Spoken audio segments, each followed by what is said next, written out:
हिजो भर्खरै नेपाल सरकारले एउटा 25 करोडको ट्रक समाएको रहेछ। सुन्दा पनि अचम्म नि, 25 करोड। नेपालमा गरिब कहाँ छन् यार?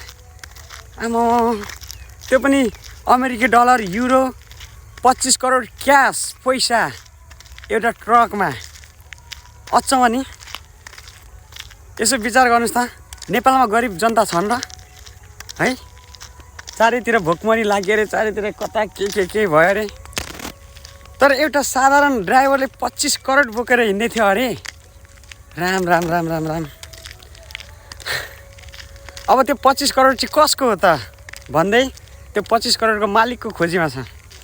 पत्ता लागेन भने यसो मलाई कन्ट्याक्ट गरेर मेरो खातामा पठाइदेऊ न। ल 25 करोडमा 12 करोड आफै राख्नुहोस् सरकार, अनि अरू सबै मेरो खातामा पठाइदिनुहोस् न प्लिज। ल